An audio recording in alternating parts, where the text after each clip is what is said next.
चालू झाला आहे। इकडे जगजीवनराम झोपडपट्टीमध्ये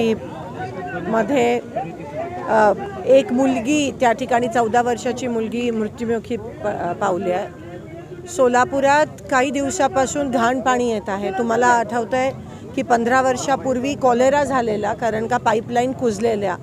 आता गेले 3 वर्ष महापालिकेमध्ये प्रशासक आहे, आयुक्त नाही आहे, त्या ठिकाणी नगरसेवक नाही आहेत, महापौर नाही आहे, कारण का इलेक्शन्स घेतले नाही आहेत आणि पाईपलाईन दुरुस्ती झाली नाही आहे, त्या ठिकाणी चेंबर्स दुरुस्ती झाले नाहीत, नागरिकांकडून पैसे घेतले जात आहेत।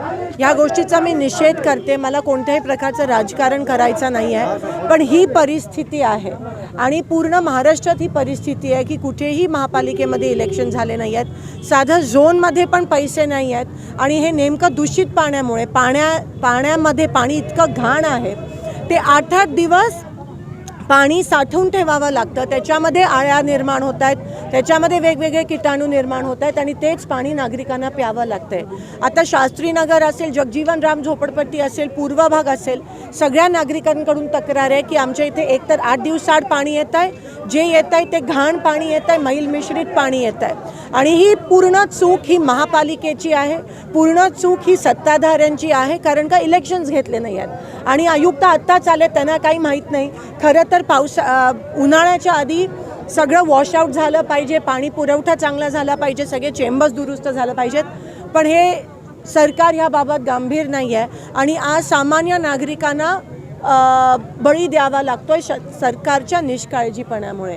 ह्याचा मी धिक्कार करते। वारंवार लोकसभा असू दे, विधानसभा असू देत, आम्ही किती आवाज उठवला आहे की सोलापूरचा शहराचा पाणी पुरवठा हा सुरळीत झाला पाहिजे आणि घाण पाणी जे येते हे पहिल्यांदा म्हणजे 15 वर्षानंतर असा प्रसंग पहिल्यांदाच झाला आहे सोलापुरात, कारण का निष्काळजीपणा महापालिकेचा, शासनाचा निष्काळजीपणा। मुख्यमंत्री अनेकदा आलेत, उपमुख्यमंत्री अनेकदा आले, त्यांचं सरकार आहे, पण साधं किरकोळ एवढी पण साफसफाई करू शकत नाही आहेत। या गोष्टीचा मी धिक्कार करते। ती मुलगी जी गेली आहे, अजून एक मुलगी सिव्हिलमध्ये त्या ठिकाणी मरण पावली आहे, अजून एक मुलगी त्या ठिकाणी सिरियस आहे।